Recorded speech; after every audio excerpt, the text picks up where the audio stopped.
Welcome back from the break. اور ہمیں ہمارے ساتھ ہی ہیں قمر عثمان قاہرہ صاحب, حنیف عباسی صاحب, امیر العظیم صاحب. بڑی کوئکلی حنیف عباسی صاحب, آپ کی پہلے جو بات تھی وہ قاہرہ صاحب نے نہیں سنی تھی, ایک ٹیکنیکل گلچ تھا, لیکن اب آپ کی آواز جاری ہے. اگر یونیفیکیشن بلاک میں 47 افراد نے مسلم لیگ نون کے نظریات کو تسلیم کر لیا ہے اور آپ نے ان کو تسلیم کر لیا ہے, تو کیا بہتر نہ ہوتا کہ آپ پیپلز پارٹی کے ساتھ ہی رہتے جس نے ایک عامر کو اکھاڑنے پچھاڑنے میں آپ کی مدد کی؟ دیکھیں, میں نے مبشر بھائی پہلے آپ سے بات کی ہے کہ حکومتیں بنتی اور ٹوٹتی رہتی ہیں اور اتحاد بھی بنتے اور ٹوٹتے رہتے ہیں. جہاں تک پاکستان پیپلز پارٹی کے ساتھ کولیشن کا تعلق تھا, وہ آپ نے دیکھا کہ مرکز کے اندر 1 مہینے کے اندر اندر وہ ختم ہو گیا یا 1.5 ماہ اس میں لگا ہوا ہوگا. اس میں 3 سال تک پنجاب حکومت کے ساتھ جو ہمارا ان کا کولیشن ساتھ تھا, اس میں جو نتائج نکل رہے تھے ہمارے کارکن کی طرف سے, ایون پاکستان پیپلز پارٹی کے کارکن کی طرف سے, وہ اس صورتحال کو بہتر نہیں جانتے تھے کہ ہم سیاسی طور کے اوپر ہمیں نقصان ہو رہا ہے. یعنی میں اپنی نمائندگی کرتے ہوئے کہتا ہوں, پاکستان مسلم لیگ نون کا جو ورکر تھا, پاکستان مسلم لیگ نون کی جو قیادت تھی, اس نے یہ بہتر سمجھا کہ ہم یہاں پنجاب کے اندر اگر ہم خود اس حکومت کو چلاتے ہیں اور اس کے اندر جو ہمیں مشکلات پیش آتی ہیں اس کو ہم خود فیس کرتے ہیں, تو یہ فیصلہ پارٹی کا فیصلہ تھا اور پارٹی کے کارکنان کا فیصلہ تھا. تو اس میں میرا نہیں خیال کہ جیسے ہم وہاں سے نکلے تھے اور ہم نے کوئی واویلا یا کوئی چیخو پکار کسی صورت نہیں کی تھی, اور ہم سمجھتے تھے کہ ٹھیک ہے جی, حکومت بنانے کا حق ہے اور وہ چلانے کا بھی حق ہے. اور پھر آپ نے دیکھا کہ 3 سال مرکزی حکومت کو کسی طور کے اوپر بھی عدم استحکام کی طرف دھکیلنے میں یا حکومت حاصل کرنے میں ہماری طرف سے کسی قسم کا کوئی پیش رفت نہ کی گئی, نہ قدم بڑھایا گیا. بلکہ جب موقع بھی آیا, جو لاسٹ ابھی اگر آپ کو یاد ہو, جب جمعیت علماء اسلام نے اور متحدہ قومی موومنٹ نے حکومت کو چھوڑا, اس وقت بھی ہماری طرف سے کوئی ایسا اندیہ نہیں دیا گیا کہ ہم اس حکومت کو گرانا چاہتے ہیں اور اس پر قابض ہونا چاہتے ہیں. تو اس لیے یہ ذہن میں آپ ضرور رکھیں کہ پارٹیوں کی اپنی پالیسی ہے, اپنی آئیڈیالوجی ہے. اس آئیڈیالوجی کے تحت ہم نے پہلے بھی پاکستان پیپلز پارٹی کے خلاف الیکشن لڑ کے اسمبلیوں کے اندر پہنچے, اور آئندہ بھی آنے والے الیکشن میں بھی ہم نے پیپلز پارٹی کے خلاف الیکشن لڑنا ہے.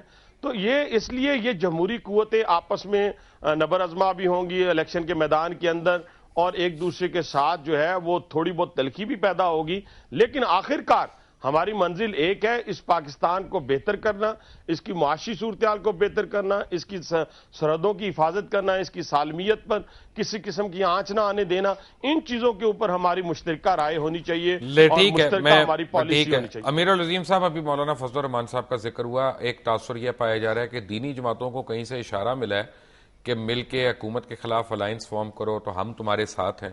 کیا اس میں کوئی صداقت ہے؟ نہیں, ایسی کوئی بات نہیں ہے. کوئی الائنس نہیں بن رہا, کوئی اس وقت الائنس جو ہے وہ نہیں بن رہا. تو مولانا فضل الرحمان, ایم کیو ایم, یہ سارے جو ہے حکومت سے بتدریج دوری کیوں اختیار کر رہے ہیں؟ یہ تو میرا خیال ہے اس کا جواب دور ہونے والے. ایم ایم اے تو نہیں بن رہی دوبارہ؟ نہیں, ابھی فی الحال تو کوئی اس کا امکان نہیں. ایم ایم اگر بننی ہوگی تو یہ انتخابات کے موقع ہی بنے گی. ٹھیک ہے. جناب قاہرہ صاحب, وزیر اعظم پاکستان نے یہ کہا کہ تمام اداروں کو اپنی حدود میں رہ کے قائم کرنا ہوگا. وہ کون سا ادارہ ہے جو حدود سے تجاوز کر رہا ہے؟ 2 باتیں مبشر صاحب مجھے کہنی ہے. بالکل حنیف عباسی صاحب نے درست فرمایا. ان کی جماعت ہمارے ساتھ مرکز میں بھی تھی اور پھر کوئی مہینہ 1.5-2 مہینے کے درمیان وہ ہم سے الگ ہو گئے, اور انہوں نے بڑے بھرپور ایک اپوزیشن کا رول ادا کیا. وہ رول جو ہم نے سی او ڈی میں طے کیا تھا, جو ہم نے ماضی سے سبق سیکھا تھا کہ ہم ایک دوسرے کے ساتھ, وہ پنجابی میں کہتے ہیں, ککڑ کھوئی نہیں کریں گے, بلکہ ایک ذمہ دار اپوزیشن کے طور پہ جو بھی بھرپور گورنمنٹ کے اوپر اعتراضات ہو سکتے ہیں یا پالیسیز کو اپوز کرنے کی بات ہو سکتی ہے, وہ کی. بڑا آسان قدم ہے. ہم نے اس کو کبھی اس پہ یہ نہیں کہا کہ وہ کوئی گورنمنٹ کو ڈسٹیبلائز کرنے کا عمل تھا. پنجاب کے اندر ہمیں پتا تھا کہ پی ایم ایل اینڈ اور پی ایم ایل کیو اکٹھے نہیں بیٹھ سکتے. بالکل درست کہا عباسی صاحب نے کہ جب ایک وقت آیا پچھلے دنوں یا چند مہینے پہلے, جب پی پی اپنے مولانا فضل الرحمان صاحب کی جے یو آئی اور ایم کیو ایم نے ہمارا ساتھ چھوڑا, تو کچھ دنوں کے لیے ہماری گورنمنٹ اقلیتی گورنمنٹ رہی. ہمارے پاس اکثریت نہیں تھی ہاؤس میں, اور کسی جماعت نے اس کو ڈسٹیبلائز نہیں کیا. لیکن یہ بھی یاد رکھنا ہوگا کہ ہم نے کسی جماعت کو توڑ کے اس کے وفادار, اس کی لوگوں کی وفاداریاں تبدیل کرا کے اپنے ساتھ ملانے کی کوشش نہیں کی. باوجود اس کے کیا فرض ہوں گی, اور گورنمنٹ کوشش کرتی ہے صرف اس لیے کہ یہ جو وفاداریاں تبدیل کرنے کا اور سیاسی جماعتوں کو توڑنے کا ایک عمل ہم نے دفن کیا ہے, یہ دوبارہ زندہ نہ ہو. اسی نقطہ نظر کے تحت باوجود اس کے عباسی صاحب نے کہا کہ ہمارے کارکنوں کا بڑا دباؤ تھا, ہمارے بھی کارکنوں کا، ہمارے ایم پی ایز کا، ہمارے منسٹرز کا، جن کے پاس کوئی اختیار نہیں تھا، ان کا بھی ہم پہ بہت دباؤ تھا. لیکن مبشر صاحب بات یہ ہوتی ہے کہ پولیٹیکل لیڈرشپ نے صرف اپنے کارکنوں کی باتوں کے اوپر فیصلے نہیں کر دینے ہوتے، انہوں نے حقائق کے مطابق اپنے کارکنوں کو سمجھانا ہوتا ہے، انہوں نے پبلک پرسیپشن کو تبدیل کرنا ہوتا ہے. پبلک پرسیپشن کو فالو کرنا پالیٹکس نہیں ہے.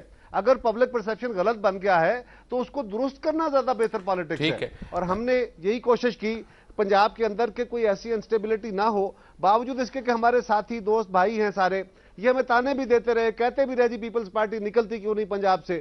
ہم نے پنجاب سے کون سے بینیفٹ لیے ہیں یہ تو بتا دیا جائے کہ ہمارے ایم پی ایس کو کون سی جتنے ڈیولپمنٹ گرانٹ پی ایم صاحب نے ہمارے پی ایم ایل این کے ساتھیوں کو دی ہے.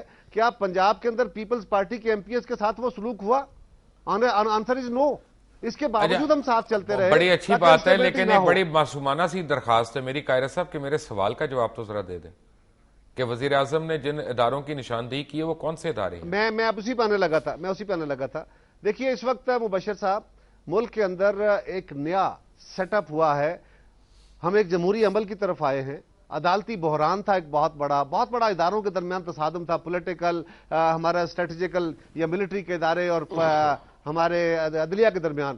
اس کے اندر ادارے اب سٹیبل ہو رہے ہیں، سیٹل ہو رہے ہیں، سارے ادارے کھینچا تانی کے عمل میں ہیں. آج ہمیں لگتا ہے کبھی کبھی کہ پارلیمان شاید اوور سٹیپ، ہم ایگزیکٹو اوور سٹیپ کر رہی ہے، پارلیمان نہیں، ایگزیکٹو اوور سٹیپ کر رہی ہے. کبھی ہمیں لگتا ہے کہ جوڈیشری شاید اوور سٹیپنگ کر رہی ہے. تو یہ بات ہم بار بار کہہ رہے ہیں کہ سارے اداروں کے سربراہان کو اور ذمہ داران کو اپنے اپنے حدود اور تعین شدہ دائرہ کار کے اندر رہنا چاہیے تاکہ آپس میں کلیش کی کوئی صورت نہ بنے.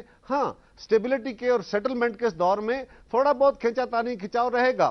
اور یہ بھی حنیف عباسی صاحب نے درست کہا کہ باوجود تناؤ کے، باوجود چھوٹے موٹے اختلافات کے، ہماری قیادت نے ماضی میں بھی تلخیاں ہوتی رہیں، لیکن ہم نے ان تلخیوں کو بھلا کے پھر جا کے رابطے کیے، اکٹھے بیٹھے اور پاکستان کے مسائل کا حل نکالا. آج پاکستان کی ساری لیکن قاہرہ صاحب پرابلم یہ ہے معذرت کے ساتھ تصادم تو آپ کی حکومت خود کر رہی ہے. آپ نے عدالت کے کہنے پہ ڈی جی ایف آئی اے کو نہیں برطرف کیا. انڈیا کے اندر ایک غیر یعنی ایسی نالائق قسم کی اپوائنٹمنٹ پہ انڈین پرائم منسٹر نے ٹیلی ویژن پہ آ کے معافی مانگی. یہاں تو پرائم منسٹر سے منسوب بہت سی اپوائنٹمنٹس ہیں جو ثابت ہو گیا کہ وہ نااہل تھے. دیکھیے مبشر صاحب، جہاں تک انڈین پرائم منسٹر کا اور انڈیا کے اندر ہونے والی اس تعیناتی کا ایشو ہے، انڈیا کی ڈیموکریسی ہم سے بہت سٹیبل ہے، لیکن انڈیا کی عدالت نے جس شخص کے بارے میں کہا اس کو فوری طور پہ نکال دیا گیا. وہ اپوائنٹمنٹ کا ایشو تھا. ڈی جی ایف آئی اے کا تعیناتی ہم نے نہیں کی. وہ ایک ریگولر سروس کے ملازم ہیں سرکار کے، اور اگر ان کے خلاف کوئی ایکشن تھا تو وہ ایگزیکٹو کا رائٹ ہے لینا. یہ ایک ہمارا ڈیبیٹ ہے. ہم نے عدلیہ کے ساتھ کوئی لڑائی نہیں لڑی.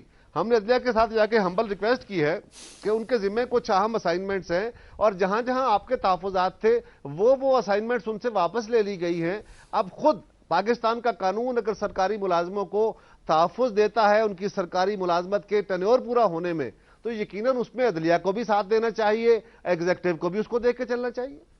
امیر العظیم صاحب، روٹی، بجلی، پانی، گیس، ایجوکیشن، ہیلتھ کیئر، عوام بیسک چیزوں کو ترس گئی ہے.